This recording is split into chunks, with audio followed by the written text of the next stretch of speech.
Hey, I'm Johnny from Johnny's Vintage Motorcycle Company, and what we have here is an S&S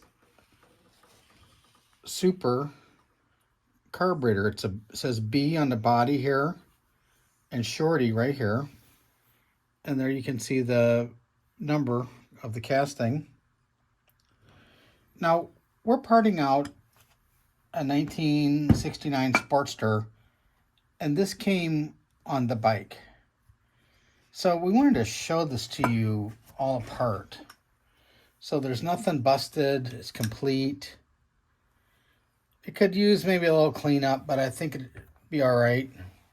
The bike was running fine, and then it had a transmission go out on it, and it busted the cases and everything. So what we have is you have the air cleaner here.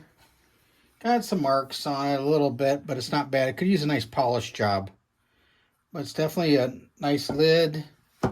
Here's the air cleaner along with the choke lever. And then we have the inside here is nice. And it looks like someone did a little polish job on it at one time or another. If not, it's really clean. And then here's the bowl. Now, we're not advertising this as a rebuilt carburetor, but it sure does look very, very functional, to say the least. It's probably going to be okay to bolt it on, but of course we have to sell it as is. But this is not a cheap Chinese copy. This is the real deal. Okay, well, thanks for looking at our stuff.